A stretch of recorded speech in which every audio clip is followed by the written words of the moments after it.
Kings আরেনায় দেখা মিলল চিরচেনা হামজা চৌধুরীর। ক্লান্তিকে জয় করে সব স্পটলাইট কেড়ে নিয়ে বাংলাদেশের অনুশীলনের প্রাণ ভোমরা হয়ে রইলেন হামজা দেওয়ান। হামজাকে পেয়ে রাকিবদের উচ্ছ্বাসও ছিল দেখার মতো। আজ রাতেই ঢাকায় আসছেন সমিত সোম। হামজা চৌধুরীও পারেন বটে, সুপারস্টারদের বুঝি পারতেও হয়। সোমবার বিকেলে ঢাকায় নেমে জট লেগে ঠিকমতো ঘুমাতে পেরেছেন কিনা সন্দেহ। আবার আগের কমিটমেন্ট অনুযায়ী মঙ্গলবার সকালে করতে হয়েছে ব্র্যান্ড প্রমোশন। সবকিছু ছাপিয়ে বিকেলে হামজাকে দেখে কে বলবে এই মানুষটা ক্লান্ত বিধ্বস্ত। হামজা যে প্রথম দিনের অনুশীলনে সে চিরচেনা হাসি মুখে।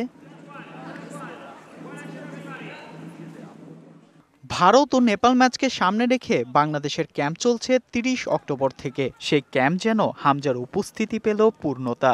রাতেই ঢাকায় আসার কথা সমিত সোমের। হামজা সমিতকে একসাথে পাওয়ার অপেক্ষায় যে রয়েছেন coach হাবিয়ার Cabrera. Obviously, after Hamza joined and the last performances that we have had also with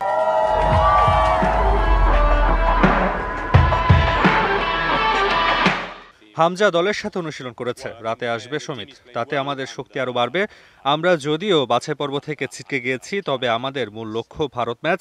এই ম্যাচে আমরা জয়ের বিকল্প কিছু দেখছি না। এশিয়ান কাপের বাছাই পর্ব থেকে ছিটকে গিয়েছে বাংলাদেশ ও ভারত। নিয়ম রক্ষার ম্যাচ, অথচ অনলাইনে টিকিট ছাড়ার ৩ মিনিটের মধ্যে শেষ গ্যালারির সব টিকিট। বেঙ্গল টাইগাররা ভারতকে হারানোর জন্য উদগ্রীব। আর হামজা বনাম ম্যান ইন ব্লুদের লড়াই দেখতে মুখিয়ে ফ্যানরা। রাকিবের কথাই সেই সুরই যেন বাজলো। আমরা হোম ম্যাচে ভালো খেলছি এবং গোলও করতে পারছি। এক ম্যাচে 1 গোল করছি এবং লাস্ট ম্যাচে আমরা 3 গোল করছি।